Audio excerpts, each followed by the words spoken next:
Good evening everyone. चलिए आज हम स्टार्ट करते हैं एक्सक्रीटिव सिस्टम का नेक्स्ट टॉपिक। यूरिन फॉर्मेशन में हमने अल्ट्रा फिल्ट्रेशन किया था and now the next is tubular reabsorption. अब देखिए ट्यूबुलर रीअब्जॉर्प्शन क्या चीज है।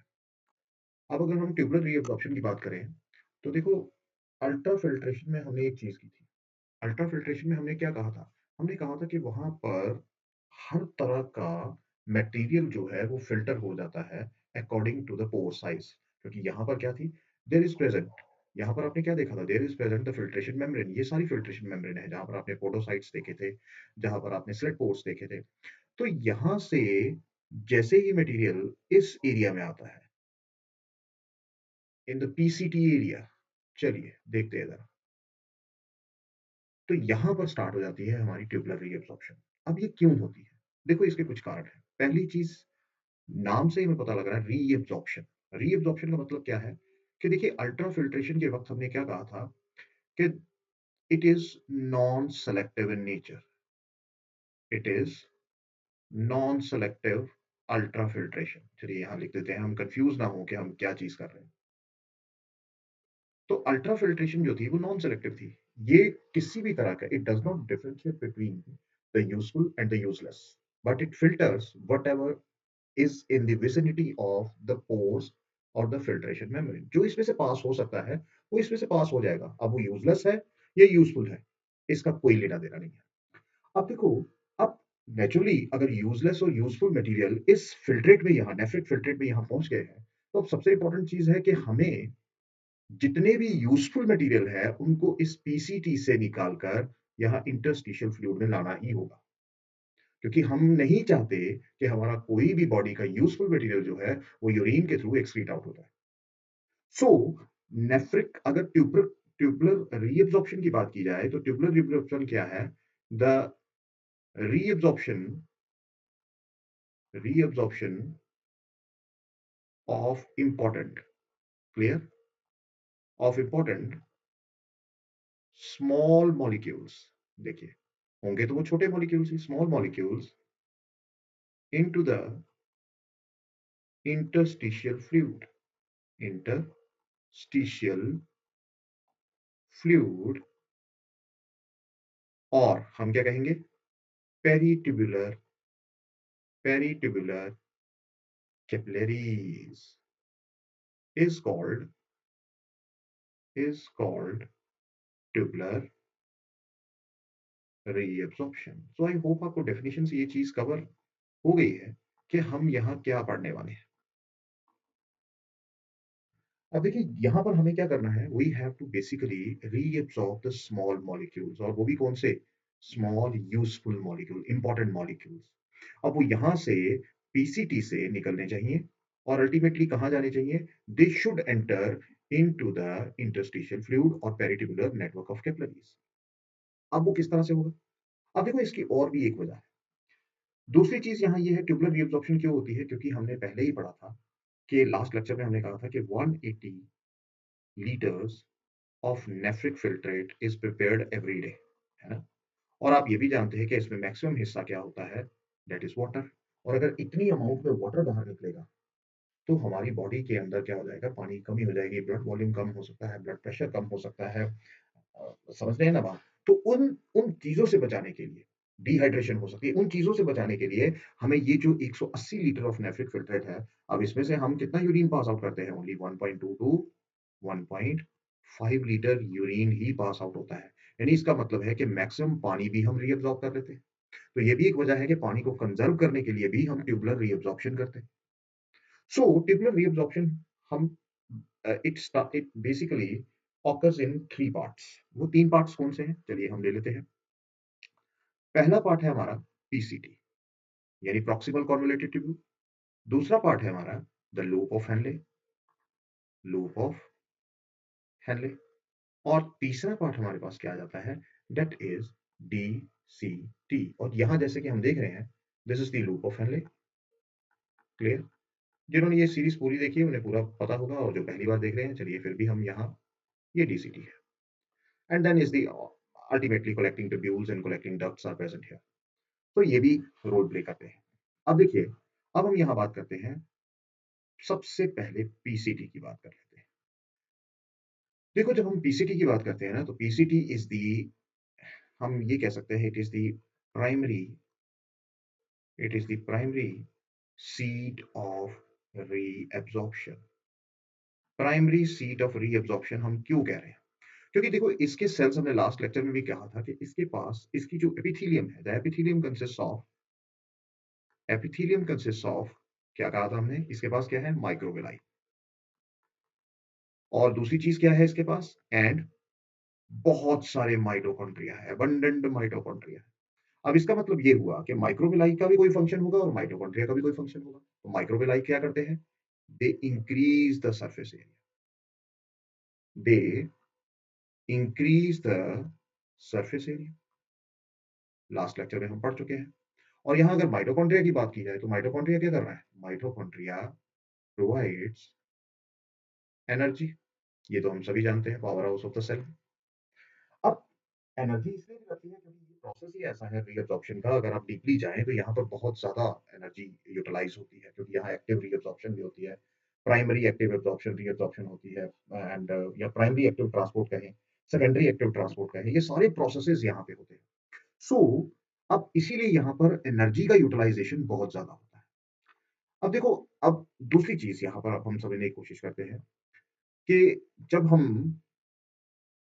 पीसीटी को यहाँ देखते हैं, अब यहाँ रीअब्जॉर्प्शन होती कैसे है, क्या-क्या चीजें रीअब्सॉर्ब होती है? देखिए, सबसे पहली, यहाँ पर जितना भी ग्लूकोज है, वो सारे का सारा एक्टिवली रीअब्सॉर्ब होगा। तो यहाँ हम एक पॉइंट लिख लेते हैं। होल ऑफ द ग्लूकोज, देखिए ये पॉइंट्स याद रखिएगा, whole of the glucose is reabsorbed actively, यानी यहाँ पर भी एनर्जी का यूज हो रहा है। अच्छा, दूसरी चीज यहाँ क्या होती है, यहाँ पर एक और चीज, यहाँ हम सेकंड पॉइंट यहाँ ले लेते हैं कि देखो, मैक्सिमम जो हमारा सोडियम आइंस है, पोटाशियम आइंस है, कैल्शियम आइंस है, ये भी एक्टिवली रीअब्सॉर्ब होते हैं, एक्टिवली रीअब्सॉर्ब होते हैं। बात क्लियर हुई?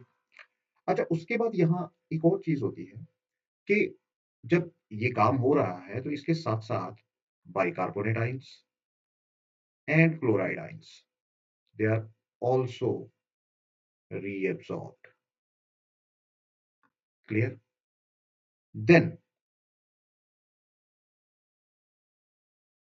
एक चीज याद रखिएगा कि ये जो क्लोराइड आइंस है ना, और ये बाइकार्बोनेट आइंस है, दे आर पैसिवली रीअब्सॉर्ब। तो इसको कहीं ऐसा ना हो कि आप यही समझ लें, क्योंकि जब इनकी कॉन्सेंट्रेशन बहुत ज्यादा नेचुरली ये रीअब्सॉर्ब होंगे तो ये पैसिवली ही चले जाते हैं। और इसके साथ साथ देखो, पैसिवली और कौन जाता है, वाटर। वाटर भी इसी तरह से पैसिवली मूव कर जाता है। तो यहाँ हम क्या करेंगे, यहाँ देखो, whole of the glucose, sodium, potassium, chloride ions, ये सारा रीअब्सॉर्ब होगा। और इसके साथ साथ नेचुरली यहाँ कॉन्सेंट्रेशन ऑफ द मटेरियल यहाँ बढ़ रही है इंटरस्टिशियल फ्लूइड में, सो उतना ही पानी ऑस्मोसिस के थ्रू यहाँ चला जाएगा। तो बेसिकली ये जो, अगर देखा जाए तो ये भी ऑस्मोसिस भी, ये डिपेंड करता है कि हम जानते हैं कि ये भी पैसिव प्रोसेस ही है। तो यहाँ पर क्या है कि जितनी ज्यादा आइंस की कॉन्सेंट्रेशन बढ़ती जा रही है, तो नेचुरली यहाँ पर क्या हो रहा है, this this area is hypotonic now. So यहाँ हाइपोटोनिक हो गया तो पानी उतना ही ज्यादा इस on towards this concentration gradient जाना शुरू हो जाता है। तो यहाँ से पानी बाहर निकल जाता है टुवर्ड्स द मोर सोल्यूट आइन कंसंट्रेशन। तो ये ध्यान रखिएगा कि ये चीजें यहाँ तक आपको समझ आना बहुत जरूरी है। अब देखो, दूसरी चीज ये होती है कि लूप ऑफ हेनले, यहाँ देखिए लूप ऑफ हेनले आपको दिखाई दे रहा है। अब लूप ऑफ हेनले का ये जो थिक सेगमेंट है, क्योंकि यहाँ तक आपको आपके यहाँ क्या आ जाता है, दिस इज बेसिकली, यहाँ पर हम कह सकते हैं this is the medulla area and this is the cortex area. अब यहाँ देखो कि जैसे ही फिल्ट्रेट यहाँ से रीअब्सॉर्ब होकर यहाँ आएगा, इस थिक एरिया में आएगा, तो थिक एरिया जो होता है, ये ऑलमोस्ट अगर देखा जाए तो ये डिसेंडिंग लिम्ब नीचे की तरफ जा रहा है। So this is the descending limb, चलिए इसको भी लेबल कर लेते हैं, this is the descending limb. तो ऑलमोस्ट यहाँ देखिए, this thick segment area of the descending limb is impermeable। यहाँ से कुछ, यहाँ कोई खास कुछ नहीं होता। तो यहाँ हम लिख देते हैं impermeable है, तो यहाँ कुछ होगा भी नहीं। लेकिन ये जो डिसेंडिंग लिम्ब है, इसकी एक प्रॉपर्टी है। इसकी एक प्रॉपर्टी क्या है कि ये descending limb is permeable to water and impermeable to ions to ions.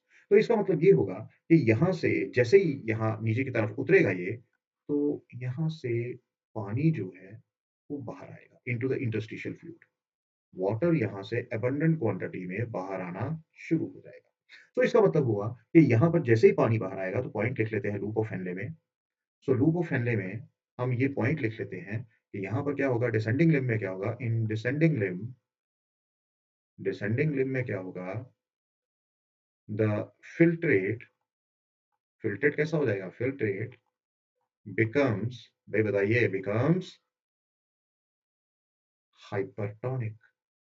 क्योंकि यहाँ पर क्या होगा, पानी सारे का सारा जो है वो बाहर निकल रहा है और यहाँ अंदर क्या रहेंगे, the ions. Clear. Now as such this filtrate moves into the ascending limb. तो यहाँ असेंडिंग लिम्ब में घुस गए। अब जैसे ही असेंडिंग लिम्ब में गए, आप जानते हो यहाँ पर कंडीशन क्या है, कंडीशन है यहाँ कि फिल्ट्रेट कैसा है, हाइपरटोनिक है। And we know this ascending limb, चलिए यहाँ पॉइंट लिख लेते हैं फिर से। ये जो असेंडिंग लिम्ब है, तो असेंडिंग लिम्ब में क्या हुआ, we know that it is permeable to ions but impermeable to water।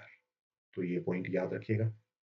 तो यहाँ पर हम दूसरा पॉइंट क्या कह रहे हैं, जैसे ही यहाँ से जाएगा तो आइंस के लिए भी ये क्या है, परमिएबल है। तो यहाँ से क्या निकलेंगे, इंपॉर्टेंट सोडियम आइंस बाहर आएंगे, निकलेंगे।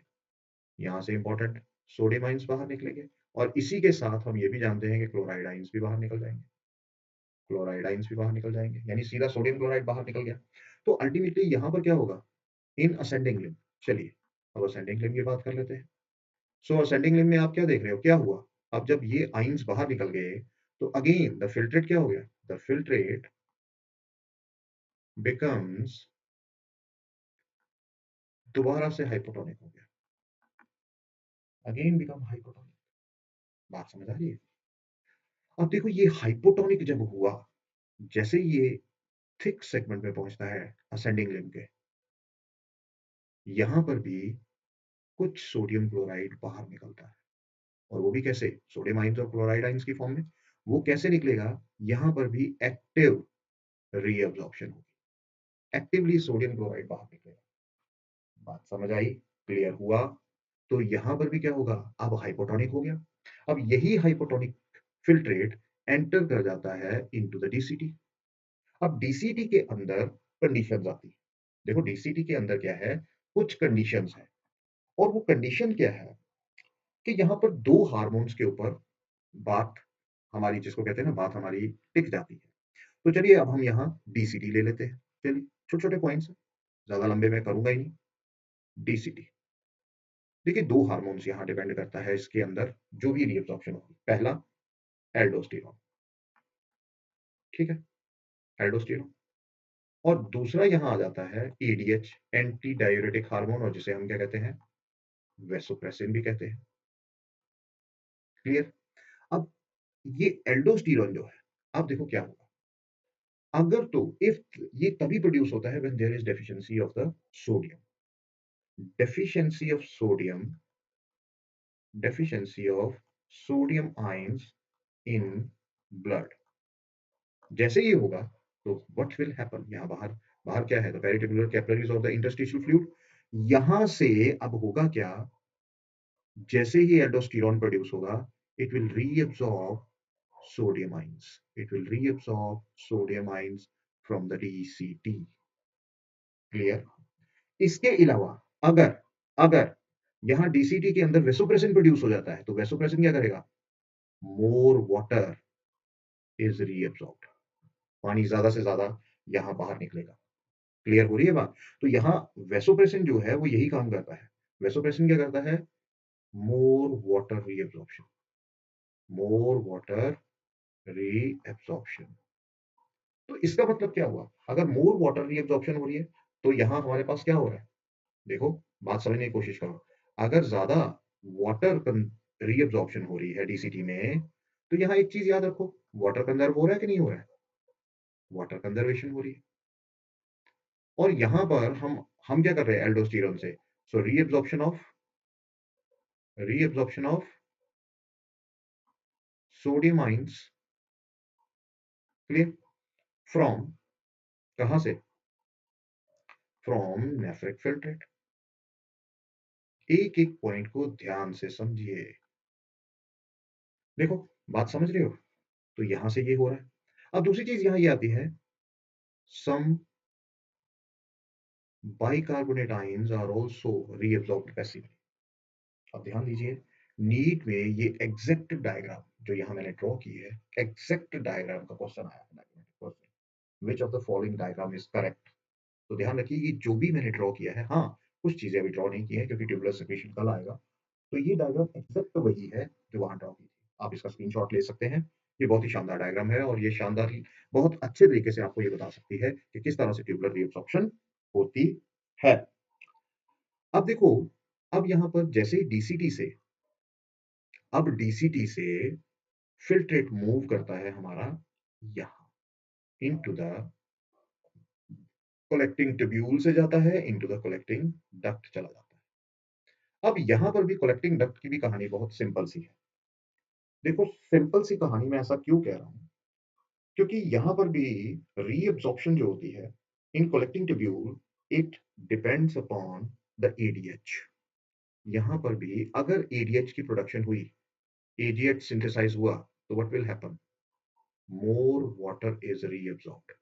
तो यहाँ फिर क्या होगा? There is hypertonic urine, hypertonic urine excrete होगा। क्यों? बात क्लियर है? और अगर ये एडीएच यहाँ सेक्रीट नहीं होता, तो what will happen? You know, there is more dilute urine is secreted. यहाँ कोई भी रीअब्जॉर्प्शन ऑफ वाटर नहीं होगी।